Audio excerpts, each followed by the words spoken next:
I am the Tofu Golem. Please enjoy the video. You start now. Update the phone first because the case firmware installs through a paired iPhone.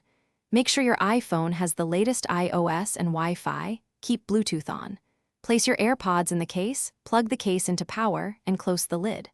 Once done, unlock the iPhone and keep it within about 1 meter.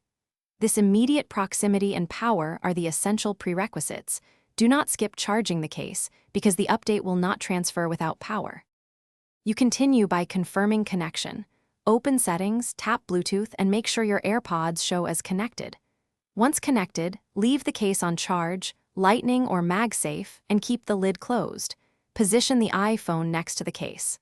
The firmware update runs automatically when the device, case, and internet are all present. There is no manual update button.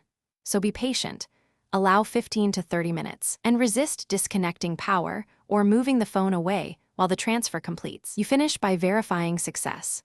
Open Settings, go to Bluetooth, tap the info icon next to your AirPods, and read the firmware version. If it hasn't changed, restart your iPhone, reconnect the AirPods, and repeat the charging with iPhone nearby step. Often this clears the hold.